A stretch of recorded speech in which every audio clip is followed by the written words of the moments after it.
Dogecoin isn't going to the moon. Our GDP is going to the moon. This is a really weird graph not to include in an analysis of Joe Biden's economy. And it also makes me feel like Sean Hannity is just a crazed right-wing propagandist. But I wouldn't want to use such words.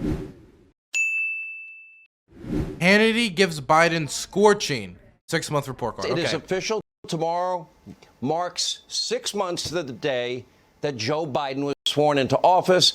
And unsurprisingly, well, I can start out by saying it's been an unmitigated disaster on multiple fronts ever since. Joe Biden, let's see, the guy that cheated his way through law school, caught plagiarizing multiple speeches as a politician. I don't know if Hannity wants to go the school route because Trump University doesn't exactly have a good path there, man.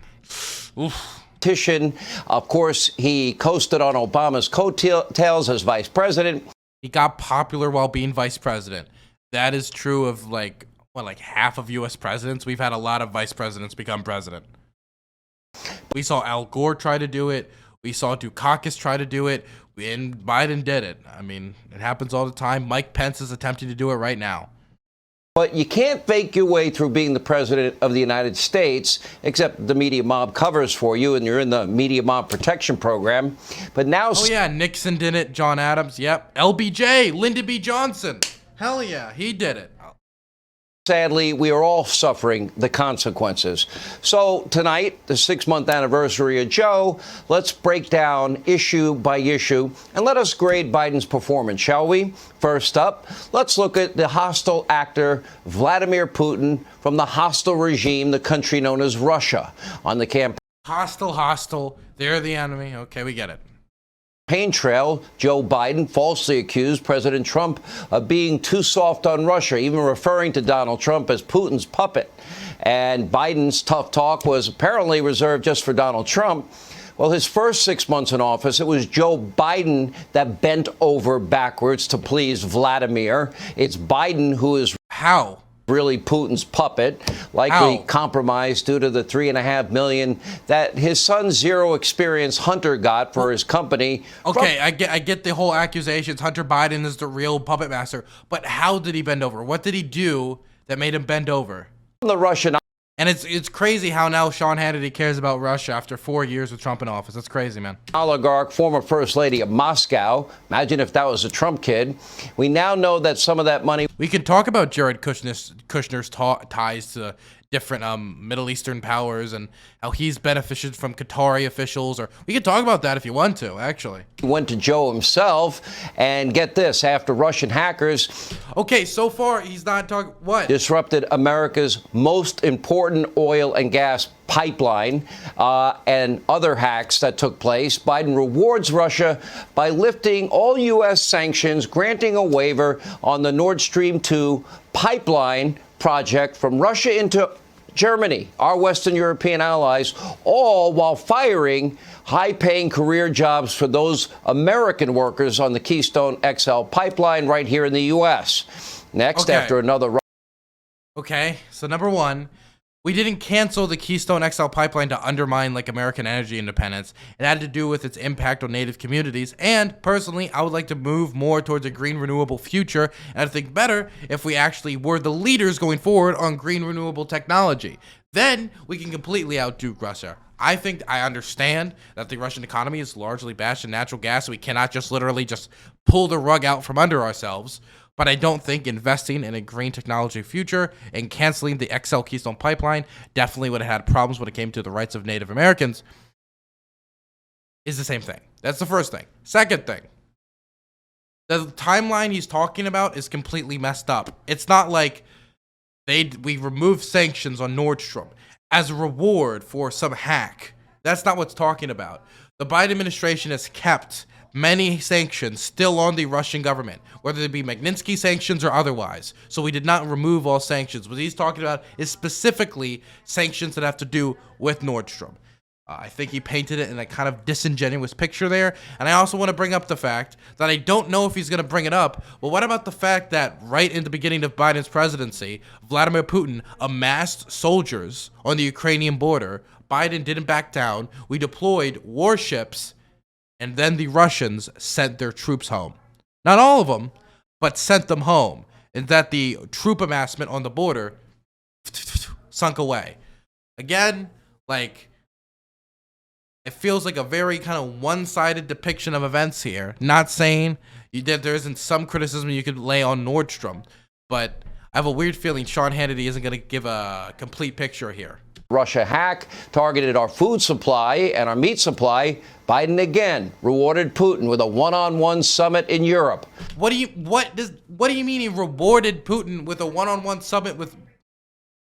Okay, if that's how we paint historical events, even though there's no like clear timeline here or anything you're saying, you're just like, oh, well, they hacked our thing, and then we decided to, I don't know, get on our knees and suck Russian penis. That's not the timeline of events.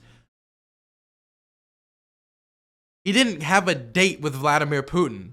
They had a meeting where they discussed issues, because negotiation is important. He didn't reward him with a one-on-one meeting. So what's your solution? Don't talk to the Russians? Forget the Russians exist? Just sanction them out of existence? I thought you were supporting Trump's policy of engagement. I thought you supported what Trump did in North Korea. If you have a problem with Joe Biden talking to Vladimir Putin at the summit, why didn't you have a problem with Donald Trump with no preconditions going and talking to Kim Jong-un? In fact, not only did Trump not have precondition, he stopped American and South Korean military drills on the Korean Peninsula to get on his good side, and went with no preconditions, had negotiations with him, increased Kim Jong-un's international legitimacy, and then failed at the negotiating table. Where was your criticisms of that then? If you're going to be consistent on this idea, you can't meet with our geopolitical foes. And trust me, every single one of the modern presidents, while Putin's been in office, has met with Vladimir Putin. Bush met with Putin, Obama met with Putin, Trump met with Putin, and Biden has met with Putin. It is one of the most powerful nations on the planet. I think talking to them is important. This is ridiculous. Rewarding them with a meeting. Come on. The so-called summit produced zero concessions from Vladimir Putin. So Biden's grade will start here for handling Russia and Putin. Oh, an F. Okay, very interesting. Fun battle. Fun fellow. Okay, we're starting right off with just fucking lunacy. It wasn't meant to get concessions on anything. It was a first meeting, number one. And number two, where was this criticism of Donald Trump when it came to North Korea? We got nothing out of that. Maybe it's press F for respect. And also, how are you not going to include the incident where they increased Russian troops on the border and then withdrew afterwards after Biden didn't back down? That was a massive event. How are you not including that? Yeah, that would be a big fat F. No one in modern history has been weaker on Russia than Joe Biden. Now, what are you talking about? I'll give you one right off the bat. George Bush. I'll give you another one. Early term Barack Obama. First term Obama. Bush said he looked into Putin's eyes and his eyes told him he was a good man. And you're going to tell me somehow that Biden has undercut that. Keep in mind, Russia, along with China, they're now supplying Iran with weaponry, the number one state sponsor of terror, and they're providing supplies to conduct their proxy wars and their terror campaign all around the world. Those deals were made and were being organized under the Trump administration. That didn't stop Joe Biden from greenlighting and pressuring South Korea to hand over $7 billion in frozen assets to the Iranian mullahs. Now, this is Iran we now know is once again enriching uranium under Joe's watch. That started because your president got us out of the Iran deal, which was negotiated through an intermediary in Oman. How are you going to pin that on Biden? That happened under your president. You sit behind a computer and do a debate. It's ridiculous. Sean Hannity has the IQ of a rat. At an accelerated rate. It's clearly on track to develop a nuclear weapon. That's happening on Joe's watch. Now, remember, this is the same Iranian regime that has stayed. And what would prevent a nuclear weapon, Sean? What would? Maybe a deal of some sort? Only if we were in a deal that could have helped, stop Iran from developing a nuclear weapon that a certain somebody pulled out of. And Joe Biden is desperately trying to get us back into in some areas. In other areas, kind of looking at the clock. He appointed Robert Malley to be our kind of pal in Iran, who of course was somebody who helped design the Iran deal. Good move. Hasn't really been a top priority for Biden, which is a criticism I have for him. They hasn't been exactly rushing this out the door, but still, my main point is here, Sean, is if your criticism is Iran getting a nuclear weapon, where was these criticisms of Donald Trump when he pulled us out of the agreement that stopped Iran from getting a nuclear weapon? It has a stated goal of wiping Israel and the United States off the face of the planet. And it would be very difficult for them to do that if they didn't have nuclear weapons, Sean. And how could we stop them? Through a deal. The same Iran that chants death to Israel, death to America, and burns both our flags. The same Iranian regime that just tried to kidnap right here in our country a journalist in New York City. But instead of punishing Iran, Joe is appeasing the mullahs in Iran, even lifting sanctions in spite of these open hostilities. It looks. And what was one success derived from Trump's maximum pressure campaign? Are they out of Iraq? No. Did the Houthis fall? No. The Houthis gained more territory. Is Hezbollah less powerful? No. What about Hamas? No. What about the PMFs in Iraq?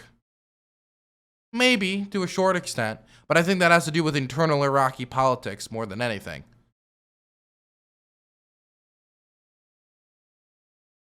So everything you're talking about could be an equal criticism to Donald Trump, started under the Trump administration, and when it comes to their ability to wipe Israel off the face of the earth, they would need nuclear weapons to do that job, which the Iran deal stopped from happening.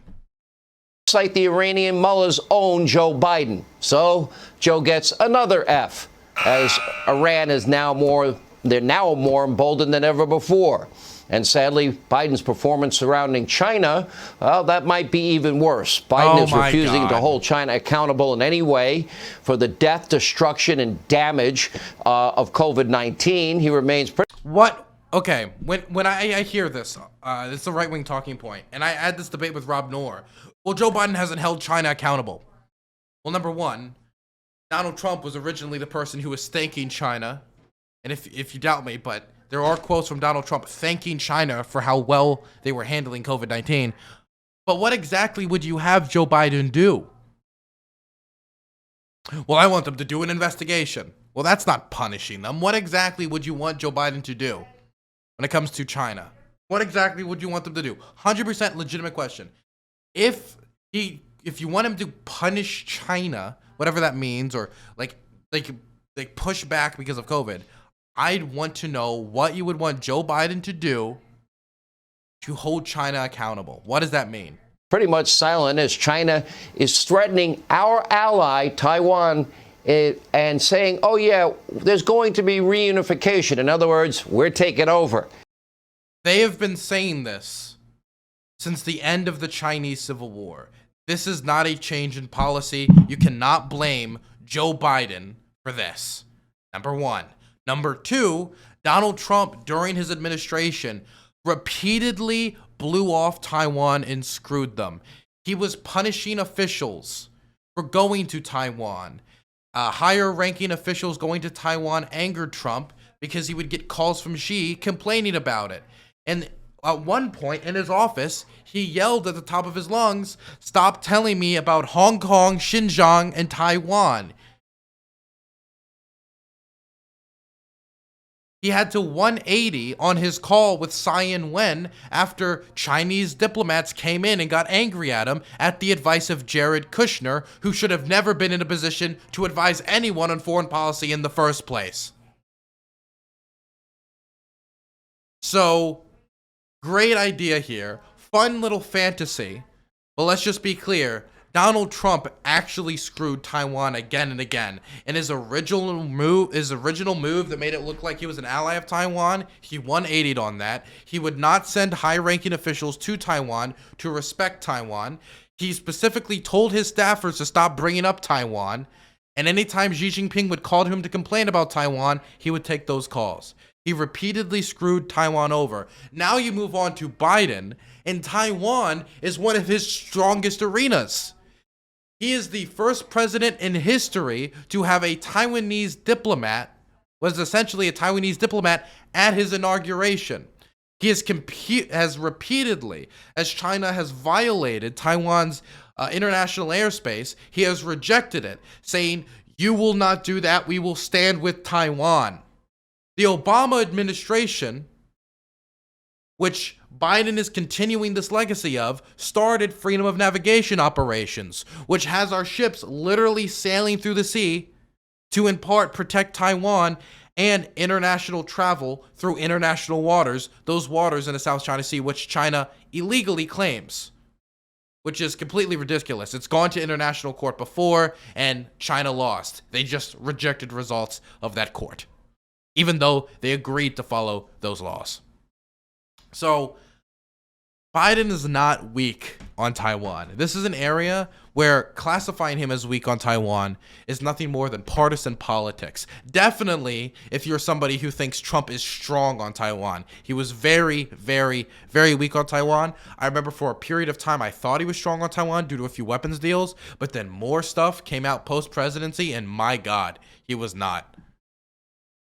He can't be bothered to address last week China, their hostile maneuvers in the South China Sea. He has no response. He and Obama started freedom of navigation operations, the biggest response possible to those actions in the South China Sea. What do you mean? To China's public threats. They are making threats against the United States and our ally Japan and our military bases, and not a word from Joe. No response whatsoever. And just this week, now, when he says they're making active threats, this is something that angers me a lot, by the way. I hear this all the time, and I don't know the specifics of this instance. If anybody has a link to the article, I would love to read it, because I have a weird feeling he's misrepresenting some stuff.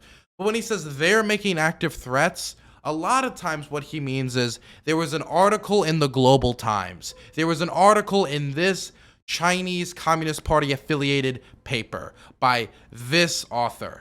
It's not Xi Jinping getting on a stage like, we might nuke Japan. That's how they paint it. But that's not what happened. And I'm curious as to the exact background of the statement he's talking about here. And if anybody could actually find me this article, I would appreciate it.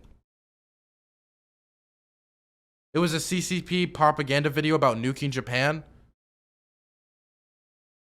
Oh, okay, it says it right there. CCP sanctioned channel. Okay. So it was basically like, hey, if we go to war, we could nuke Japan over Taiwan. Okay, got it. Let's watch this, actually. And what would you expect Joe Biden to say to this, by the way? What would his response be? No? Like, what would the response actually be? Okay, where's the video? The Chinese Communist Party aired a video in which it warned Japan. Where is it? Oh, just the word Japan. Is there any? Where's the video? Okay, there's no video. Got it. Aired a video in which it warned Japan of a nuclear response in full-scale world if the island nation interferes in China's handling of Taiwan. The video, which appeared on a channel approved by the CCP, singles out Japan as one of the exceptions to China's policy to not use nuclear weapons against non-nuclear powers. We will use nuclear bombs first, the video said. We use nuclear bombs continuously. We will do this until Japan declares unconditional surrender for the second time. Where's the video? The video was deleted from Chinese platform Jigua after getting 2 million views, but copies were uploaded to YouTube. So it deleted it? That's interesting. 一旦日本军事干涉我国的国内事务，大家好，欢迎甚者前自卫队曾害怕，今日是卢沟桥事的近60年。Got it. Okay. So they deleted the video. That's something I do want to bring up. But also, again, what would Joe Biden's response to this be? You will not nuke them or we'll nuke you? Which, I mean, would be the actual response of the United States in any scenario. If our ally was nuked, if Japan was nuked by China, we would probably end up just nuking China. There's no way in hell I think they would actually go through with a scenario like that. It seems suicidal. Chinese hackers, they were responsible for another major cyber attack against the United States. But Joe Biden's response is, once again, non-existent. Obviously, it's a terrible thing to say. China shouldn't have done it, if you want my actual opinion on it. Oh, that's right. The Bidens aren't just compromised by Russia and Ukraine and Kazakhstan. That's right. Zero Experience Hunter got a $1.5 billion deal with the Bank of China and a $100,000 shopping spree for his family from a Chinese national. For these From a Chinese national? Okay. Wow. Got it. reasons, let's give Joe another well-deserved F. Wow. No conversation at all about Taiwan's first ever membership, like being there at the inauguration. No conversation about him and Obama starting Freedom of Navigation operation, which has been the most successful counterbalance in the South China Sea. No conversation whatsoever about him rejecting China's interference in Taiwan's airspace. No conversation at all about the military agreement. Nothing whatsoever. No conversation whatsoever about him coordinating stuff with India, Australia, and other people in the Indo-Pacific to expand operations. No conversation whatsoever of how he's been able to pull in the Philippines possibly to include them in Freedom of Navigation operation. No conversation of that whatsoever. Just complete lunacy. Domestically, Biden is also performing extraordinarily poorly. Inflation is at its highest rate in 20 years. Everything you buy, gas, food, goods, services, you're paying more every single day. Who would have thought that after a recession where everybody had to stay inside and not go out, then everybody goes outside at the same time and starts buying products, that there would be some inflation? Who would have thought that that natural economic occurrence, considering the circumstances, would have happened? That would have happened with Biden, and that would have happened without Biden. Ridiculous. Day for every item. He gets an F on inflation, and this is a massive tax on everyone, but it especially hurts those people that live paycheck to paycheck, the lower, up middle class America. They're getting hurt the most. It impacts everything you buy. And you know what? We wouldn't be dealing with that inflation if Donald Trump tackled COVID differently and we didn't have to have such a massive fucking shutdown.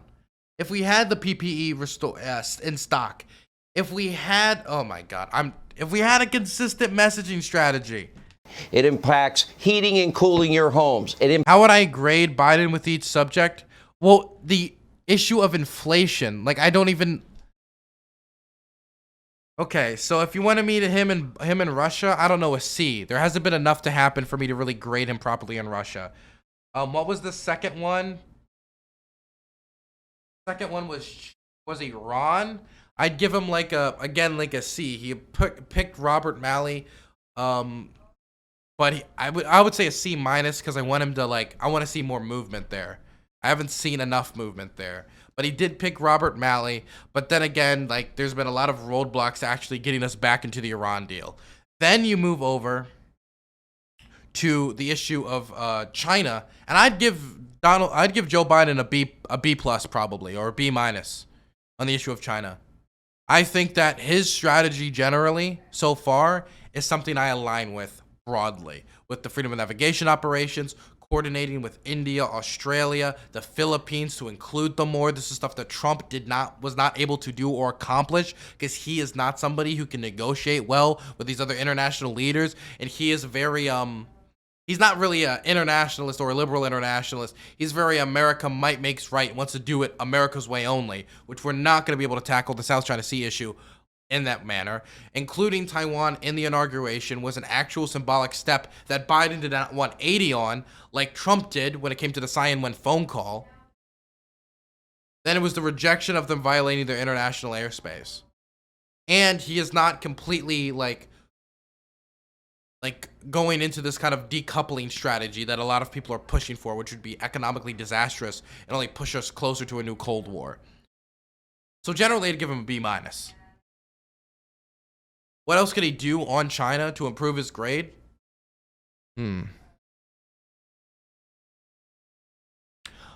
A free trade agreement with Taiwan would be great. I would love a free trade agreement with Taiwan. That's something he could do to improve his grade. Another thing I think he could do to improve his grade is actually finish up these negotiations with India, Australia, and the rest of them, and to actually coordinate them in freedom of navigation operations and counter strategy in the region. A curd is a curd. Those would be two immediate things I can think of at the back of my head. Impacts filling your car with gasoline, $1.25 more per gallon for gas, thanks to Joe. And so another, well, we'll say F for Joe on energy.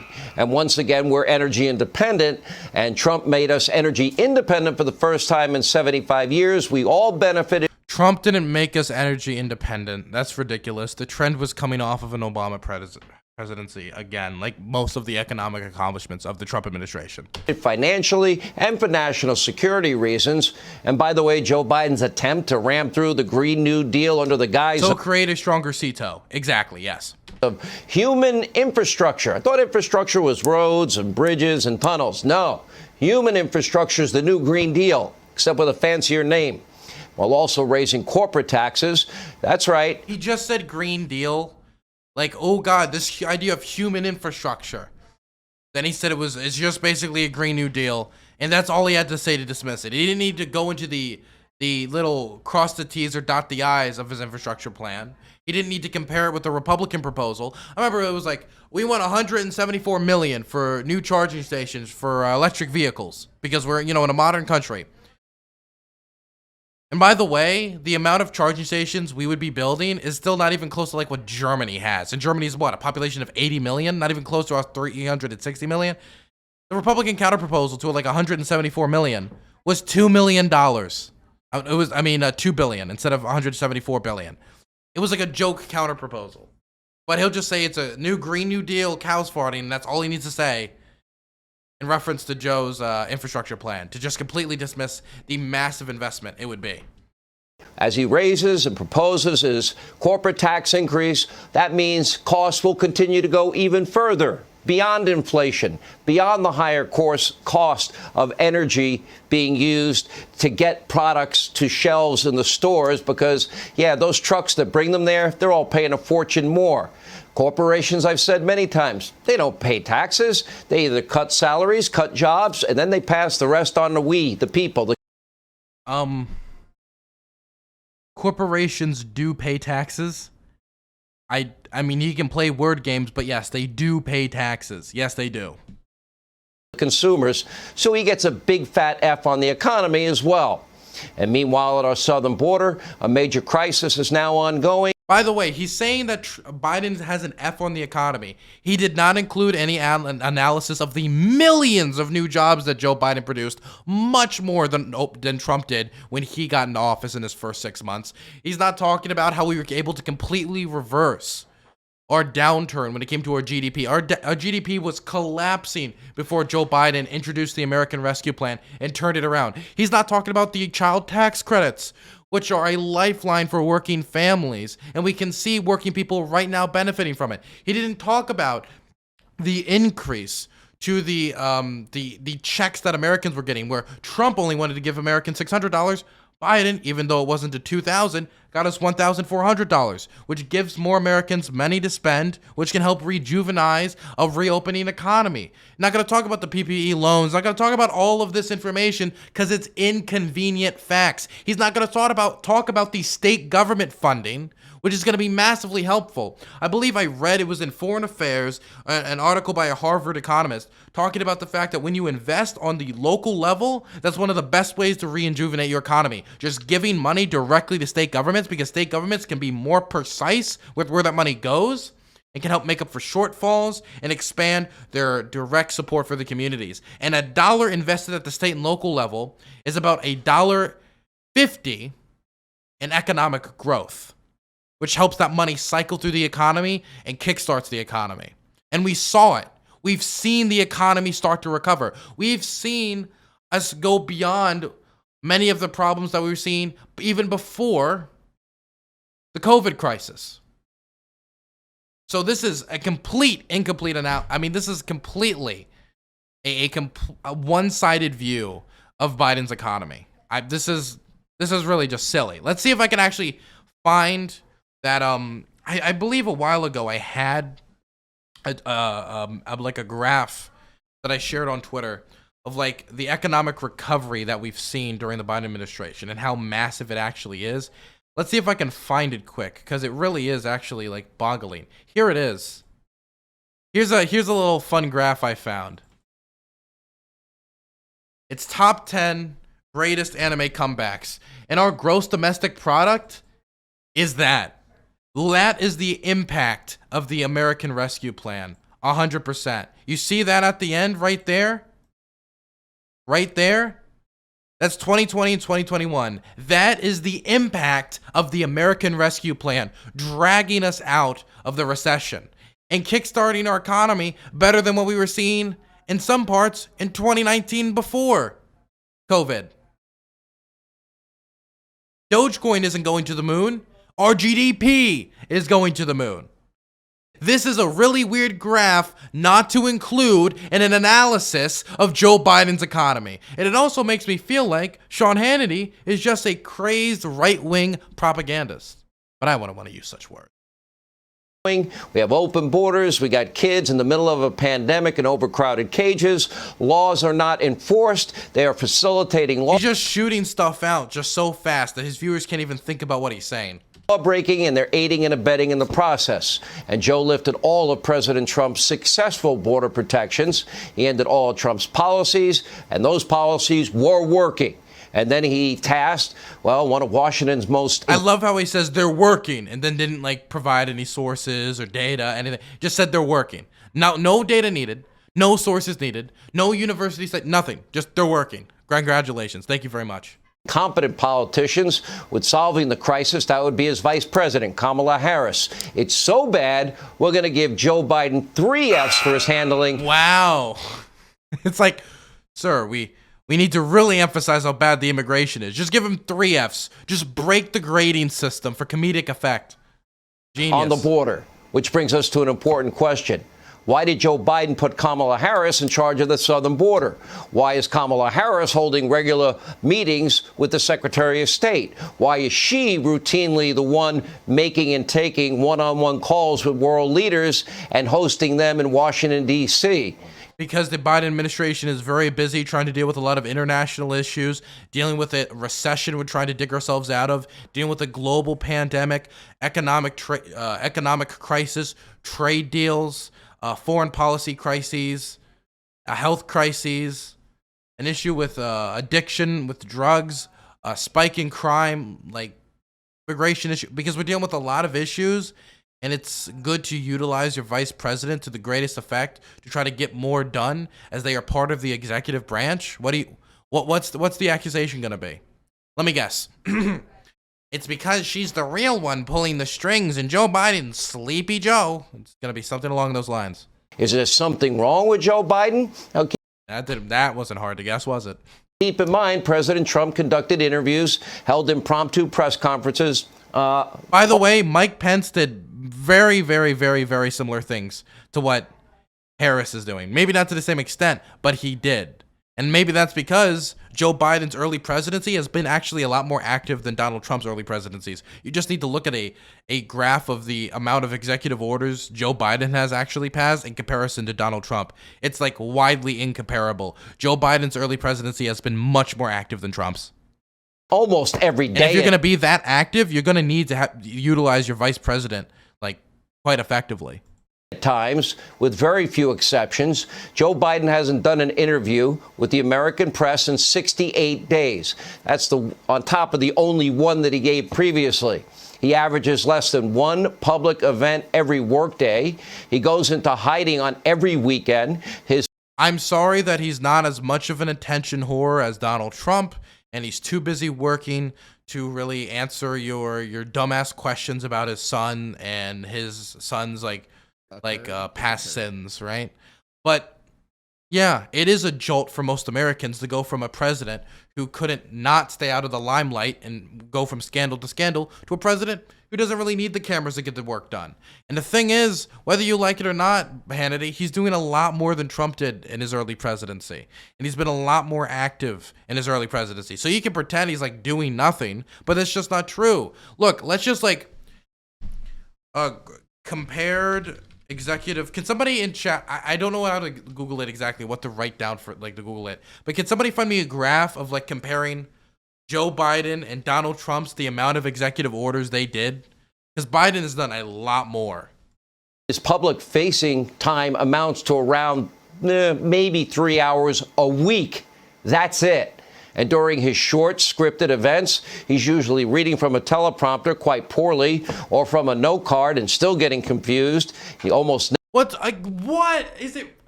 I don't know if anybody was here for an earlier segment I did that I think is probably going on YouTube, but they're still on the notepad.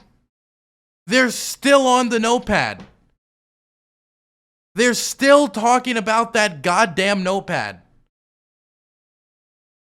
Earlier in today's stream, there was Joe Biden like looked at a notepad while talking to a reporter so he could give them some like facts and figures and some specific data.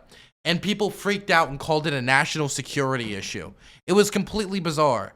And this report is like 2 weeks after that video was originally recorded. And they're still complaining. They're still complaining about the notepad. Also, here is the amount of executive orders issued for presidents. So this is Joe Biden right now on the left. So he is obviously, if you compare like term and days in office, like in the first 2 days in office, he was dominating. This graph's kind of old, but he was dominating and signing executive orders. And since then, he's continued to sign executive order after executive order after executive order, like he was on death note. And if you look on the right, like it's faster than Barack Obama. It's faster than George Bush. It's faster than basically any president in American history. It's also including Donald Trump. So Joe Biden has had a much faster start to his presidency than most presidents.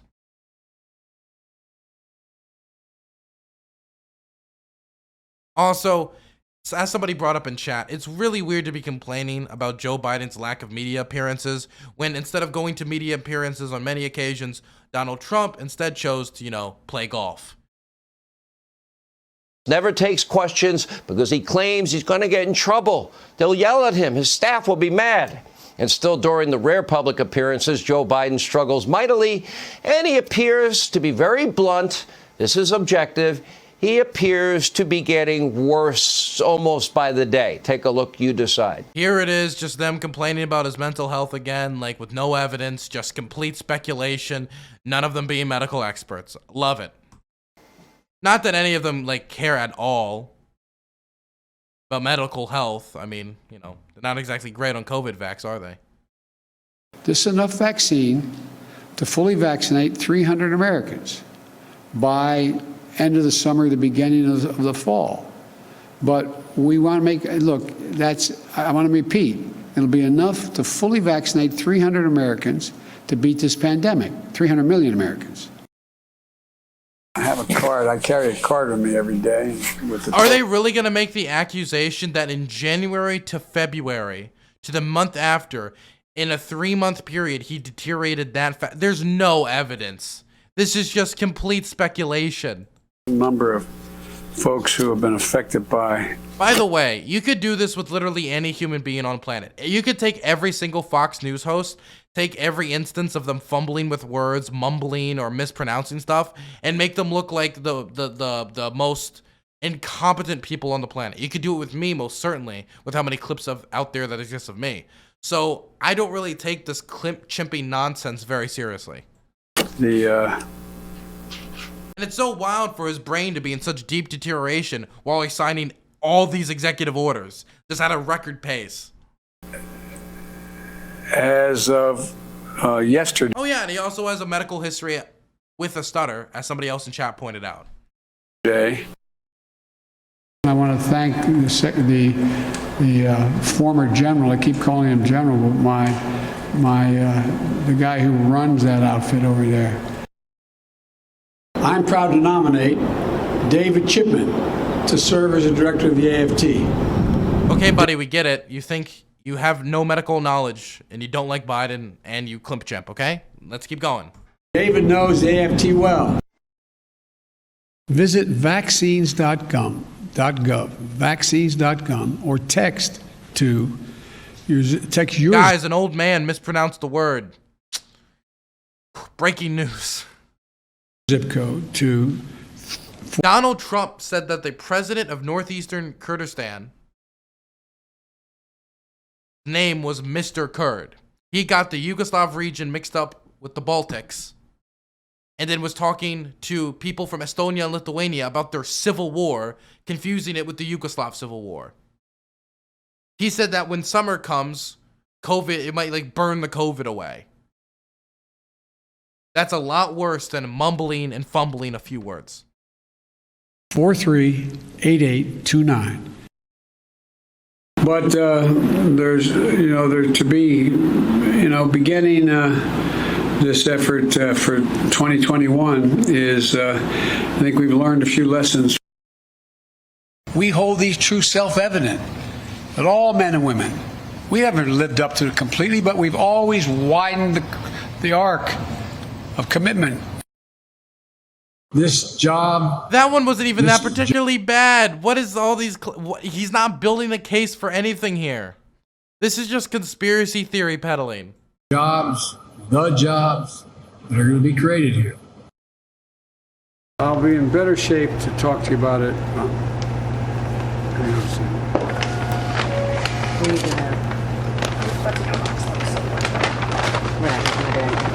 I'll tell you what they sent me. 1,000, 1,000. I can't even, in good conscience, joke about this anymore because it's not funny. This is. In good conscience, you can't even talk about it, Sean. Isn't good. Now, if we can see this, and by the way, 57% of the American people see it, and we're probably one of the few shows in the country that actually shows it. That's how viral this is now becoming. People see that, yeah, they don't really think he's in charge. America's enemies also see this. This is deadly serious, and they're looking to exploit the United States at every turn, and they're doing it right before our eyes. Joe Biden is a cognitive mess. You have no evidence to substantiate your claims. Radical socialist staff. I could take Sean Hannity's show and all the times he's fumbled on words and then make the claim that Sean Hannity's deeply in dementia and he must be taken off the air right now in good conscience. That whoever's in charge, they're promoting horrific policies, of the squad and Bernie Sanders. His vice president, frankly, seems clueless also. His administration is failing on so many fronts. Matter of fact, what has he done well? 6 months in, it's not going well. Hey, Sean Hannity here. Hey, God damn it, man. He is nothing. I thought I'd hear something interesting in that video. Nothing.